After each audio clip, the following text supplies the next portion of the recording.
Ladies and gentlemen, tonight we are standing at a turning point in history. The world has watched conflict in the Middle East unfold for decades. But what just happened shocked even the most seasoned analysts. Israel, once believed to be unbeatable in the region, has just lost the war. And the most astonishing part?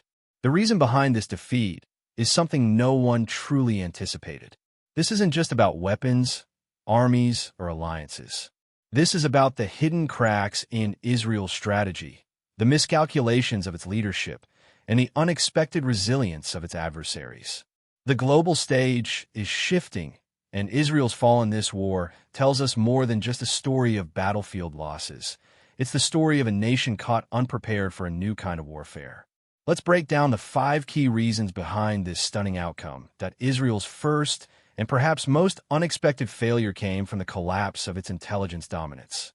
For decades, Israel's intelligence apparatus, Mossad, Shin Bet, and its advanced surveillance technologies were seen as unmatched. This reputation was built on precision strikes, infiltrations, and the ability to predict enemy moves before they happened. Yet in this war, that very advantage crumbled. The opposition abandoned predictable patterns and turned to methods that seemed almost primitive, human couriers instead of digital communication, tunnels instead of open battlefields, and encrypted networks hidden in plain sight. Israel's reliance on high-tech monitoring created a blind spot, making it unprepared for strategies that bypass satellites and electronic surveillance entirely. The result was devastating. Attacks Israel believed impossible suddenly unfolded right under its nose.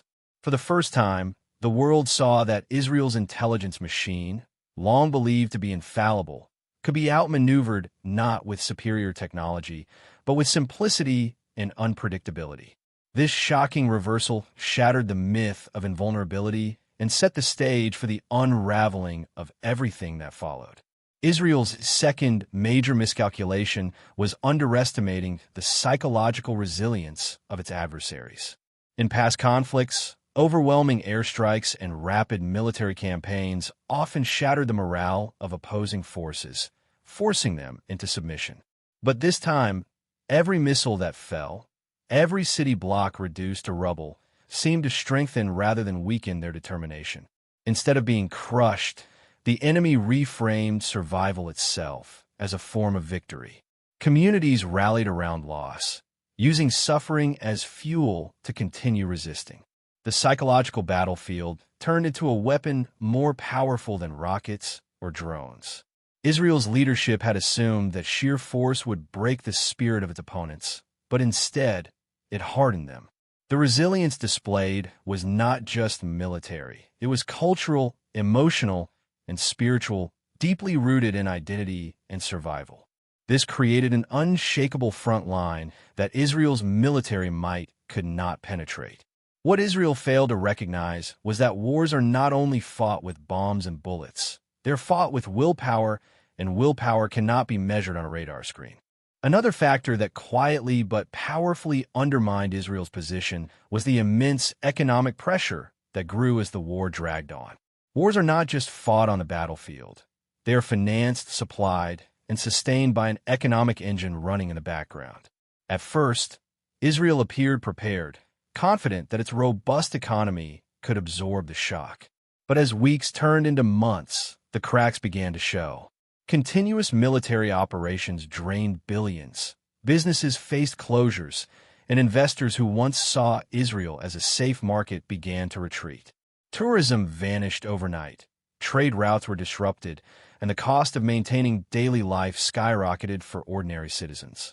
Behind the scenes, global markets grew wary, downgrading confidence in Israel's long-term stability. The more Israel tried to press forward militarily, the more its economic foundations eroded.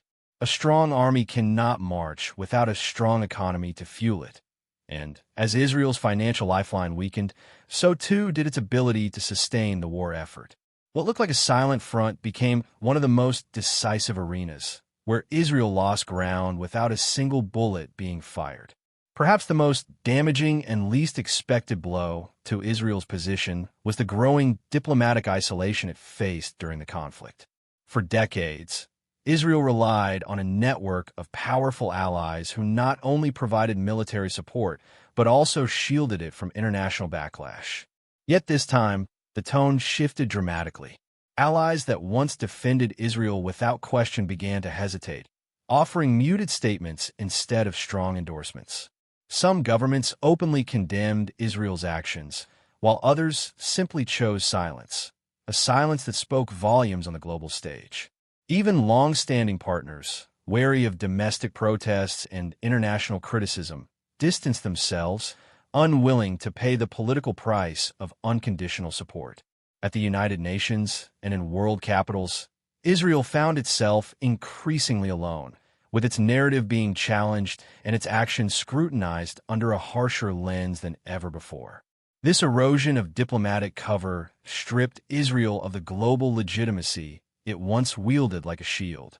For the first time in recent memory, Israel discovered that battlefield victories mean little if the world refuses to stand beside you. The isolation was not just political. It was a signal that the balance of opinion had shifted, and Israel's traditional stronghold in global diplomacy was slipping away. The final and most decisive factor in Israel's unexpected defeat was the rise of a new kind of warfare, one that it was simply unprepared to face. For decades, Israel built its strength around conventional superiority, advanced fighter jets, missile defense systems, armored divisions, and elite special forces. Yet the war that unfolded was not fought solely on open battlefields. It was fought in cyberspace, where hackers disrupted communications and financial systems. It was fought in the global media, where images of destruction spread instantly and shaped public opinion faster than governments could react. It was fought in financial markets, where investor confidence eroded in real time. And it was fought in the realm of perception, where every statement, video, and narrative became as powerful as a missile. Israel, prepared for tanks and airstrikes, was suddenly fighting an enemy that didn't need to match its hardware, but instead weaponized technology, narrative, and global sentiment. The traditional metrics of power, army size, firepower, and equipment, no longer guaranteed victory. Israel's failure to adapt to this hybrid style of warfare meant that while it was winning battles on the ground, it was losing the broader war being waged in the minds of people and in the systems that govern the modern world. This was the battlefield that truly decided the outcome, and Israel was caught unprepared for its rules.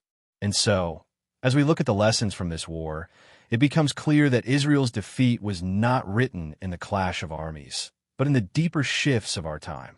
It lost because it fought yesterday's battles with yesterday's tools, while its adversaries embraced new ways of waging war. Through resilience, through perception, through the silent power of economics and diplomacy. The real reason nobody expected this outcome is because too many believed military strength alone could secure victory. But history has once again reminded us that wars are no longer decided only by guns and bombs, but by minds, by alliances, and by the ability to adapt to a changing world.